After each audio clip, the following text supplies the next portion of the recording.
বাংলাদেশ জাতীয় ক্রিকেট দলের সাবেক প্রধান কোচ চন্দ্রিকা হাথুরুসিংহে সিংহে বিসিবির বিরুদ্ধে গুরুতর অভিযোগ এনেছেন।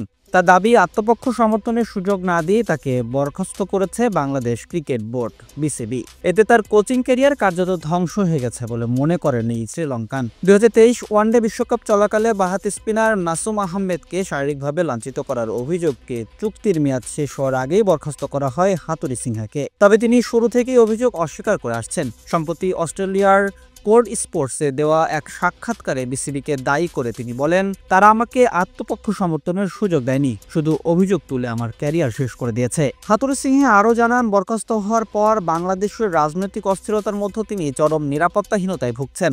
তার ভাষ্য মতে তার সঙ্গে সবসময় একজন ড্রাইভার ও একজন বন্দুকধারী থাকত।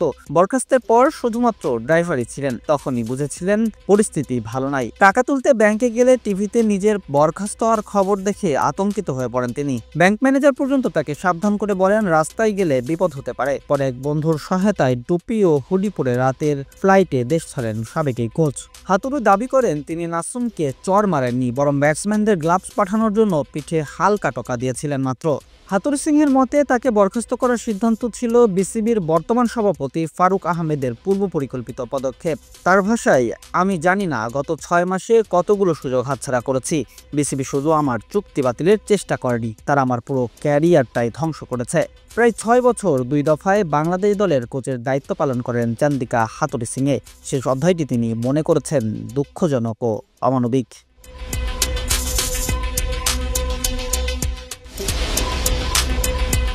ক্রীড়া ডেস্ক, দৈনিক কল্যাণ।